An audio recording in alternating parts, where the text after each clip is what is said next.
आज्ञा नमस्कार। मु ज्योतिर्विद बलभद्र महारणा साखिनी मंगराजपुर पोस्ट तिहिडी जिला भद्रक। Mobile number 9938345814। आज शनिकर 17/1/2023 मसीहा मंगलवार शनि गोचर शनिकर 12टी राशि उपरे कि प्रभाव पड़िबो आसंतु आगु विचार करिबा। शनि 2023 मसीहा जानुआरी 17 तारिख रे शनि कुंभ राशि धनिष्ठा नक्षत्र को संचार हेबे। मेष राशि व्यक्ति विशेषकर शनि एकादश हेबा जोगु सुख समृद्धि लाभ करिवे। असंपूर्ण कार्य किछि संपूर्ण हेबो। मेष राशि व्यक्ति 2023 मसीहाटी एक प्रकार सुख समृद्धि दिन हेबो।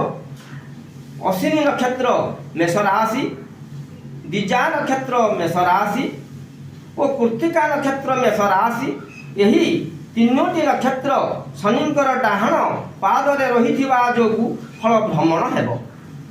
विशेषकर वृष राशि व्यक्ति विशेषकर शनि दशम हेबा जोगु मन चंचल सुख लाभ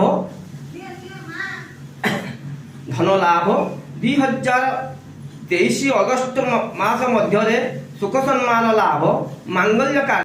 तीन नक्षत्र वृष, कृत्तिका वृष, रोहिणी वृष, मृगशिरा वृष शनिकर वाम पादरे रहिबा जोगु भ्रमण हेबो। चंद्र शुभ हेतु शनि गोचर आसीथिबा जोगु शुभ फल प्रदान करिवे।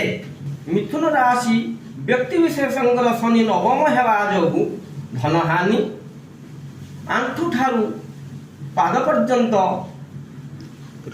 पीड़ा शरीर पीड़ा मध्य 2023 अगस्त मास मध्य कारण मिथुन राशि को शनि दशम हेबा जोगु शरीर पीड़ा प्रदान करिवे। यह छड़ा 5 नक्षत्र मिथुन राशि, 6 नक्षत्र मिथुन राशि एवं 7 नक्षत्र मिथुन राशि व्यक्ति विशेषकर शनि यही नक्षत्र गुड़िकर शनिकर हृदय रहिबा जोगु लक्ष्मी वृद्धि हम। नवम शनि जोगु किछड़ा क्लेश भोग करिवे, किंतु मात्र चंद्र शुभ जोगु समफल प्रदान करिवे।